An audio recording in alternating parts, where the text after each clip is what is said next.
Today we got a question from Santiago who's wondering on how to integrate boxing with jiu-jitsu. So he says that he was looking at my Instagram post the other day where I had a picture of me from back in like 2009 and I was doing some boxing work and I was going in for like a hook, and he said he saw the picture, and in that post I was talking about how I think that most people in jiu-jitsu should do some striking. I think it's a really good idea. I did boxing mostly for about 6 years for when I was fighting, and I think it's a really good idea for understanding how to fight and how to, for self-defense purposes.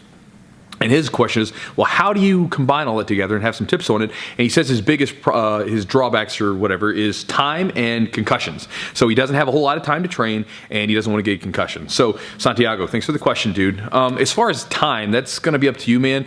If you got 3 days a week to train, throw one of those days in and give that to boxing. Maybe do like, let's say it's Monday, Wednesday, Friday, Monday Jiu-Jitsu, Wednesday boxing, Friday Jiu-Jitsu, right? Just kind of split it up a little bit.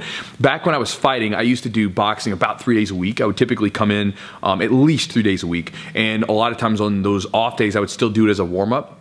But I would come in on those 3 days a week, and what we would typically do is do some bag work, shadow boxing, jump roping, pads, and things like that, and then we would do some sparring.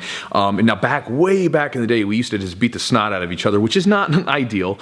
But as we got a little bit older, and one of the other coaches that I had here, Alex, we would do a lot of specific and situational sparring to sort of get different responses, which I think was much better, which I'll talk about in a minute. But again, combining them together. Now, when it comes to concussions, I understand your worry. One of the things I would say is you would want to spend a lot of time learning the boxing and getting comfortable with it first before you start saying, like, let's spar, right? You don't want to spar right out of the gate. You want to get comfortable with all the punches and understanding how to keep your hands up, and you want to get used to that. Now, when you start sparring, one of the things that we typically do at the gym and when we have guys spar is, especially early on, they start with jabs.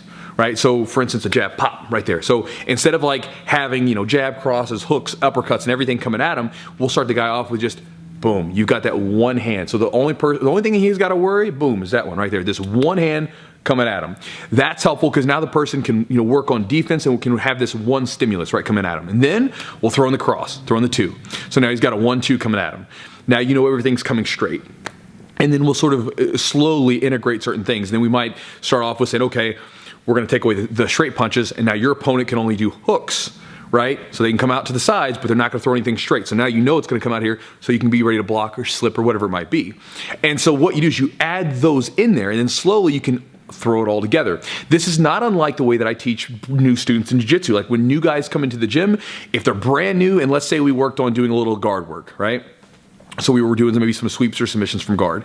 When we roll that day in that fundamental class, the person, all the people is what we do in the class, but especially for that person, they're only going to play from the position I know they know something. And this is because I don't want them to hurt themselves. And so typically I'll pair them up with, someone that's a little bit more experienced to kind of get them started, and they'll start rolling and they will start from that guard position because again, I know they at least know something from there, and they'll try to use the stuff that we just taught in live situations, and we limit the amount of stuff that's going to happen. And that helps keep them free of injury. And so I would say the same thing. If you start to get into boxing, look at the way that they start people off. If they take you and immediately throw you in the ring, tell you to put your hands up like they did back in the old school days, don't do it. You don't want that to happen.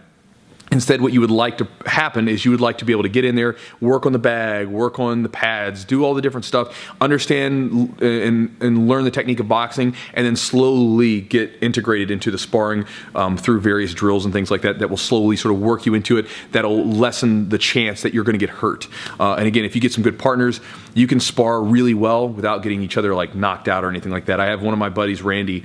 He and I, when we were younger, we used to beat the snot out of each other. I mean, it was crazy. We'd be, but we would spar with each other a couple times a week. And I mean, by Friday, we would just be so tired, and anyway, I don't want to get too deep into that. I'll start getting off in the weeds. But if we spar again now, right, we can spar and move perfectly, and we don't go crazy hard, and we don't hurt each other. But at the same time, Randy's gone to fights, and he's knocked guys completely out. So it's not to say that it's a bad thing to do it that way. So anyway, that's my answer for you, brother. Hopefully that's helpful to you, Santiago. Guys, I'll talk to you next time.